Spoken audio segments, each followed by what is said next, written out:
ذکر کو سب سے پہلے اور سب سے اہم عامل کی حیثیت سے شمار کیا ہے۔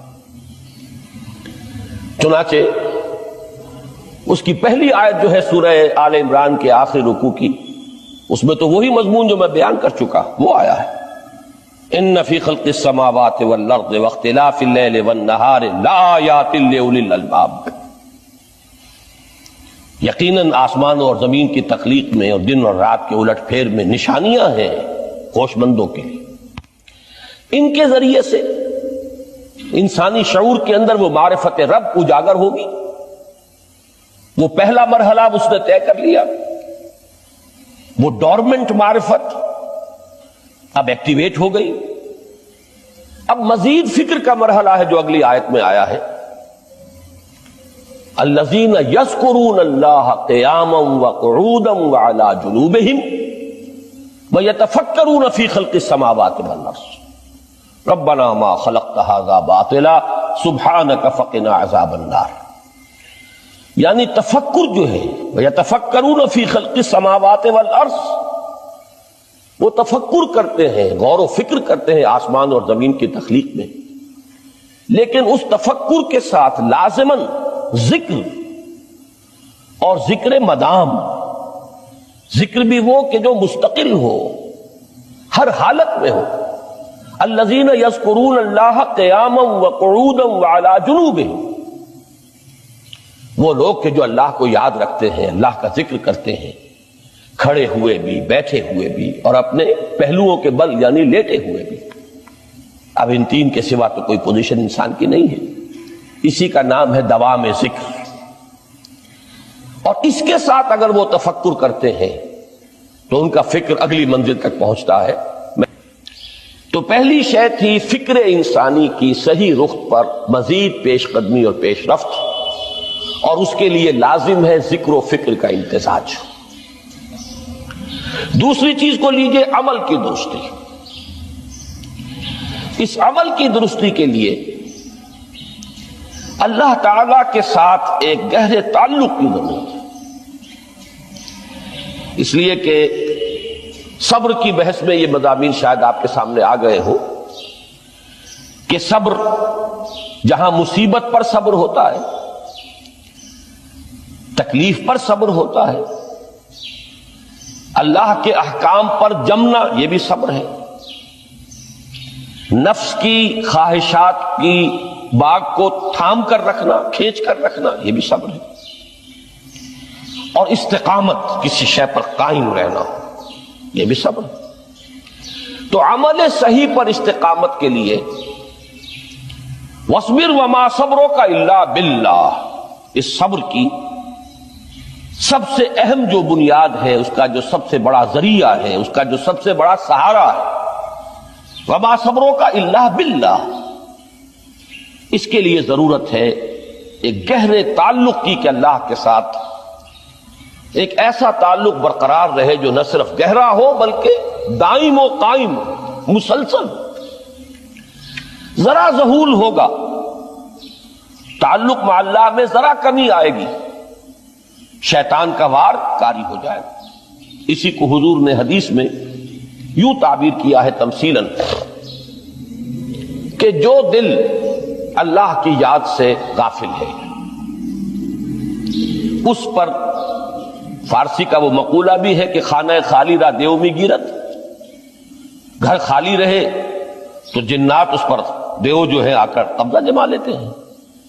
تو خانہ قلب جو ہے اگر یاد خدا بندی سے خالی ہو گیا تو شیطان ابلیس لعین اپنی تھوتنی ٹکا دیتا ہے۔ یہ لفظ آتا ہے سور کے منہ کے لیے تھوتنی، جس طرح اس کا نکلا ہوا سا منہ ہوتا ہے آگے، تو یہ لفظ استعمال کیا گیا کہ وہ اپنی تھوتنی انسان کے دل پر جما کر اور پھوکے مارنی شروع کر دیتا ہے۔ تو شیطان کو موقع ہی تب ملتا ہے جب انسان کے تعلق مع اللہ کے اندر کمی ہو، وہ خانہ بالکل خالی ہو گیا ہو یا اتنا ضعیف ہو گیا ہو کہ کل عدم ہو جائے، گویا کہ نہیں۔ تیسری چیز کی طرف آئیے، روحانی ترقی۔ روحانی ترقی کے لیے میں ایک اصطلاح کے سامنے لا رہا ہوں اس سے مراد کیا ہے؟ روحانی ترقی کے لیے ہماری دینی اصطلاح ہے تقرب الی اللہ، اللہ سے قریب تر ہوتے چلے جانا۔ اس پر میرا ایک کتابچہ بھی ہے، تقرب الی اللہ کے 2 مدارج، 2 درجے، جو در حقیقت ایک حدیث نبوی علیہ الصلوۃ والسلام ہی پر مبنی ہے کہ حضور نے ایک درجہ قرار دیا ہے تقرب بالفرائض، فرائض کے ذریعے سے انسان اللہ کا قرب حاصل کرے۔ ایک ہے تقرب بالنوافل، نوافل کے ذریعے سے اللہ کا قرب حاصل کرے۔ ان میں کیا نسبت و تناسب ہے، اہمیت کے اعتبار سے کون بڑھ کر ہے، بلندی کے اعتبار سے کون بڑھ کر ہے، یہ تمام مسائل میں نے اپنی اس تقریر میں بیان کیے تھے جو اس کتابچے میں شائع ہوئی ہے۔ اس وقت میں اس کی تفصیل میں نہیں جا رہا، صرف یہ تذکرہ اس لیے کر رہا ہوں کہ جن کو بھی خواہش ہو جائے وہ اس کا مطالعہ کرے۔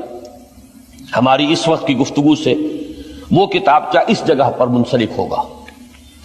تو تقرب الی اللہ، یہ تقرب کوئی فزیکل فینومینن نہیں ہے، جسمانی یا مادی مسئلہ نہیں ہے۔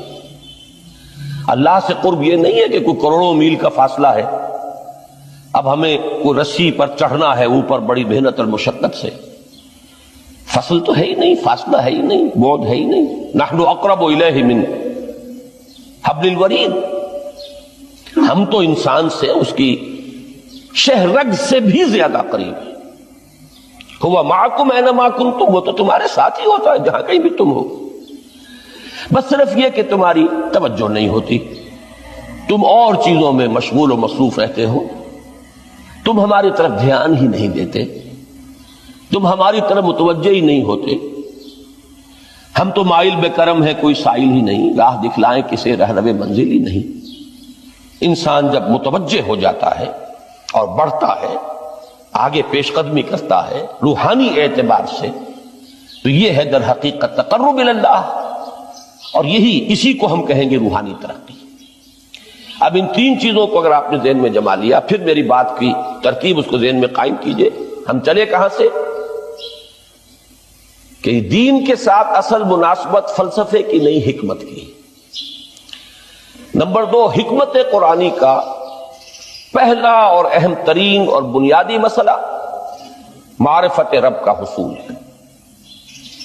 اس کا نتیجہ شکر خدا بندی ہے، اس کا ذریعہ آیات آفاقی، آیات انفسی، اور سب سے بڑھ کر آیات قرآنیہ ہے، جو الذکر ہے، جو تذکرہ ہے، جو ذکرہ ہے۔ لیکن اس پہلے مرحلے کو اگر کوئی انسان بفضل ہی تعالی، اللہ کے فضل و کرم سے طے کر لے، اب اس کے سامنے 3 مسئلے ہیں۔ فکر کی مزید پیش رفت، مزید پیش قدمی صحیح رخ پر، اس کے لیے ذکر اور فکر دونوں کا امتزاج لازمی ہے۔ فقر قرآن اختلاط ذکر و فکر۔ الذین یذکرون اللہ قیاما وقعودا وعلی جنوبہم ویتفکرون فی خلق السماوات والارض۔ دوسری شے عمل کا درست رہنا، نہ افراط و تفریط ہو، عدم توازن ہو، نہ انسان نفس سے مغلوب ہو جائے، نہ انسان جذبات کی رو میں اندھا ہو جائے، نہ انسان ماحول سے مرعوب ہو کر متاثر ہو جائے، صحیح رخ پر اس کا عمل۔ نمبر 3، روحانی ترقی، جو اصل حاصل ہے، جو اصل مقصود ہے۔ نمبر 2 چیز کے لیے تعلق مع اللہ ضروری، نمبر 3 کے لیے تقرب الی اللہ ضروری۔ اب غور کیجئے، ان تینوں چیزوں کا بڑا گہرا تعلق ہے نماز کے ساتھ۔ ان تینوں کے لیے ستون کی حیثیت نماز کو ہے۔ لہذا ایمان کے بعد یا معرفت رب کے بعد حکمت دین کا اہم ترین مسئلہ نماز، صلاۃ۔ اس لیے کہ ایک طرف یہ انسان کو اللہ کے ساتھ ایک گہرے تعلق کا ذریعہ فراہم کرتی ہے، اپنے تمام مصروفیات میں سے ان مشغولیتوں میں جن میں گم ہونے کا خدشہ ہوتا ہے نکلو، 24 گھنٹے کے معمولات میں سے کم 5 مرتبہ تو لازماً نکلو اور اپنے آپ کو ذرا، اپنے حواس کو بھی، اپنی باطنی کیفیات کو بھی ذرا تازہ کرو۔ اگر کوئی گندگی، نجاست، کسی طرح کی ناپاکی کا کوئی معاملہ ہے، طہارت حاصل کرو۔ طہارت سے تمہارے اندر روح کو بھی بالیدگی ہوگی، تمہارے حواس بھی تازہ ہوں گے، تم گویا کہ بحیثیت کل تمہاری ہستی چاق و چوبند ہو جائے گی۔ وہ کسل، وہ سستیاں، وہ جو ایک کثافتیں ہوتی ہیں، ان سب سے نجات حاصل کرو، اور اب اپنے رب کے حضور میں کھڑے ہو جاؤ، اس کے ساتھ اپنا عہد بھی تازہ کرو، اس کی اہم صفات کو بھی اپنے ذہن میں پھر مستحضر کرو۔ یہی وجہ ہے، دیکھیے میں نے جو آیات آپ کو شروع میں سنائی تھی، سورہ لقمان کی 2 آیتیں، پہلی آیت میں اس کا ترجمہ کر چکا، دوسری آیت وَلَقَدْ وَإِذْ قَالَ لُقْمَانُ لِابْنِهِ وَهُوَ يَعِظُهُ يَا بُنَيَّ لَا تُشْرِكْ بِاللَّهِ إِنَّ الشِّرْكَ لَظُلْمٌ عَظِيمٌ۔ اس کے بعد درمیان میں کچھ مضمون آ کر پھر وہ آیہ مبارکہ آئی، یا بنی اقیم الصلاۃ وامر بالمعروف وانہ عن المنکر واصبر علی ما اصابک۔ گویا کہ اہم ترین چیز، بنیادی ترین چیز، اللہ کو محض پہچان لینا کافی نہیں ہے، یاد رکھنا ضروری ہے۔ اللہ یاد رہے گا تو فکر صحیح آگے بڑھے گا، اللہ یاد رہے گا اور اس کے ساتھ ایک گہرا تعلق جو ہے برقرار رہے گا تو عمل درست رہے گا۔ بالکل یہی بات سورہ طٰہٰ میں جو پہلی وحی حضرت موسیٰ علیہ السلام پر ہوئی، اور پہلا مخاطبہ ہے، چونکہ حضرت موسیٰ کو یہ انبیاء کرام کے مقدس گروہ میں ایک امتیازی حیثیت حاصل ہے کہ ان سے براہ راست گفتگو ہوئی ہے، اگرچہ صرف ایک پردہ تھا، اوٹ من ورائے حجاب گفتگو ہوئی ہے، لیکن یہ کہ کوئی فرشتے کا درمیانی جو ہے وہ لنک نہیں تھا، براہ راست اللہ تعالیٰ نے حضرت موسیٰ علیہ السلام سے کلام فرمایا۔ کلم اللہ موسیٰ تکلیما، موسیٰ سے تو اللہ نے کلام فرمایا جیسے کہ کلام کیا جاتا ہے۔ تو پہلا مخاطبہ ہے، یہ پہلا مکالمہ ہے، پہلی وحی کہیے، اسی میں یہ الفاظ بھی موجود ہیں، اننی انا اللہ لا الہ الا انا فاعبدنی واقم الصلاۃ لذکری۔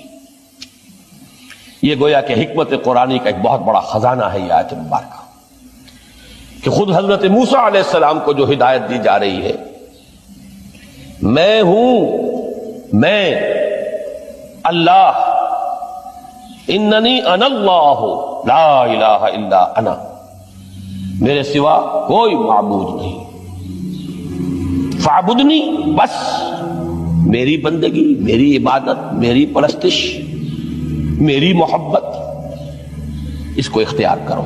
وَأَقِمِ الصَّلَاةَ لِذِكْرِي، اور نماز کو قائم رکھو میری یاد کے لیے۔ بلکہ اسی سلسلہ کلام میں آگے چل کر سورہ طٰہٰ میں آتا ہے، کافی گفت و شنید کے بعد جب حضرت موسیٰ نے کچھ معذرت بھی کی، کچھ دعائیں بھی کی، اللہ نے ایک دعا قبول بھی کی کہ ان کے بھائی کو بھی شریک کر دیا، حضرت ہارون کو بھی۔ اس کے بعد پھر جب فرمایا کہ اب جاؤ فرعون کی طرف، تو اس میں فرمایا وَلَا تَنِيَا فِي ذِكْرِي، اور دیکھنا یہ جو عظیم مشن تمہارے کندھے پر آ گیا ہے، بڑا بھاری اور کٹھن ایک فرض ہے جو تم پر عائد ہو گیا ہے، اس کے لیے سب سے بڑی تمہارے پاس جو قوت کا ذریعہ ہے وہ نماز ہے۔ اقیم فلا تنیا عن ذکری، میری یاد میں کبھی غفلت نہ کرنا، اس میں کبھی کوئی کمی نہ آنے دینا۔ جیسا کہ میں نے عرض کیا تھا کہ جیسے ہی وہ تعلق جو ہے کمزور پڑتا ہے یا منقطع ہو جائے معاذ اللہ، تو پھر انسان گویا کہ شیطان کے لیے ایک لقمہ تر بن جاتا ہے۔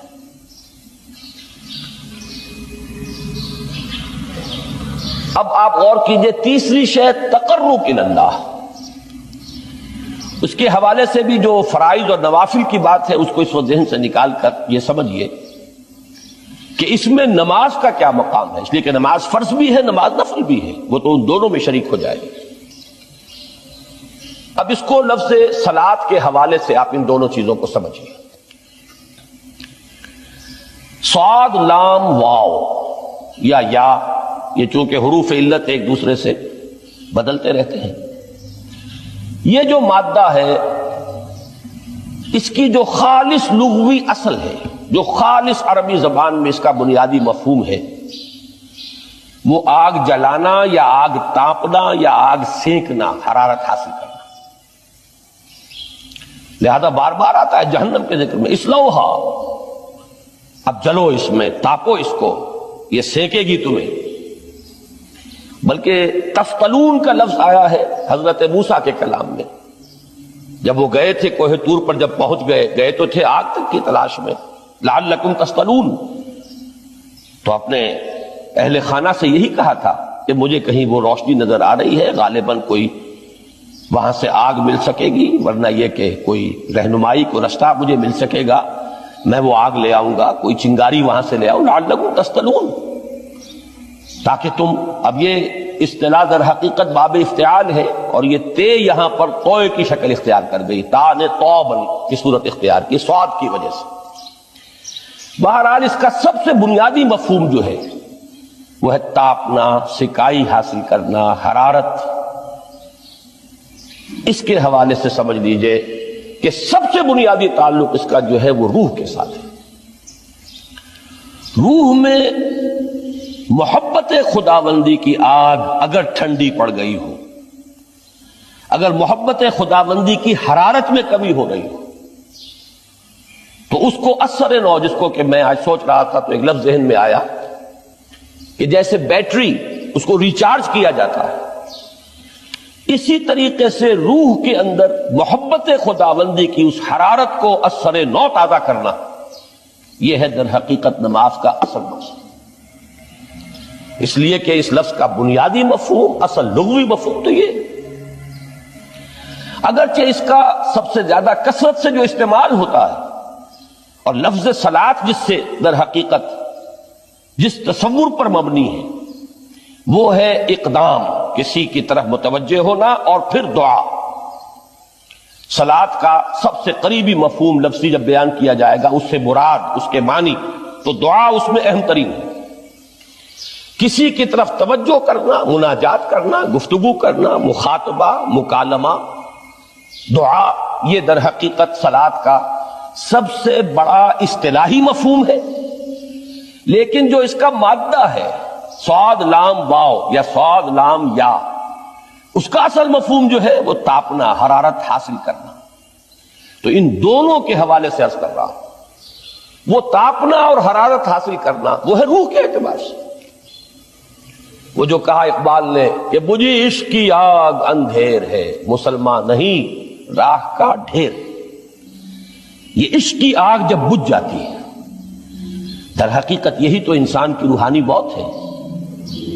جب یہ نہ رہے تو چاہے منطق میں بہت انسان ماہر ہو، مجھے اقبال کا ایک شعر یاد آیا تقابل کرتے ہوئے، ایک انسان محکوم اور ایک انسان حر، آزاد انسان، ان کی نفسیات میں جو بنیادی فرق علامہ اقبال نے مختلف مواقع پر بیان کیے ہیں۔ محکوم ہے بیگانہ اخلاص و مروت، ہر چند کے منطق کی دلیلوں میں ہے چالاک۔ تو منطق کی دلیلوں میں انسان چالاک ہو جائے اور وہ لغت ہائے حجازی کا وہ ایک خزانہ بن جائے، اسے تمام الفاظ کے معنی یاد ہو، وہ بڑے مسائل فقہ کے اسے ازبر ہو، جزیات، بے انتہا جزیات جو ہیں وہ مستحضر ہو، فلسفے کے بڑے بڑے مسئلے اس نے حل کر لیے ہوں، لیکن اگر روح میں وہ اللہ کی محبت کی آگ نہیں ہے، وہ تپش نہیں، بجھی عشق کی آگ اندھیر ہے، مسلمان نہیں راہ کا ڈھیر۔ اسی کے حوالے سے آج مجھے یاد آیا تھا کہ وہ جو بڑی سادہ سی ایک نظم ہے، اللہ تعالیٰ سے دعا، یا رب دل مسلم کو وہ زندہ تمنا دے، اس میں بھی جو الفاظ آئے ہیں جو روح کو گرما دے اور قلب کو تڑپا دے. یہ ہے اصل جو مقصود ہے نماز کا. اور یہی وہ چیز ہے جیسا کہ میں نے عرض کیا تھا کہ نگاہوں سے اوجھل، یہ پہلو سامنے ہے ہی نہیں. دوسرا پہلو سامنے ہے اور وہ بھی میرے نزدیک بہت اہم ہے، بہت بنیادی ہے، اس میں کوئی شک نہیں. لیکن یہ ہے بلند ترین منزل کہ تقرب الی اللہ.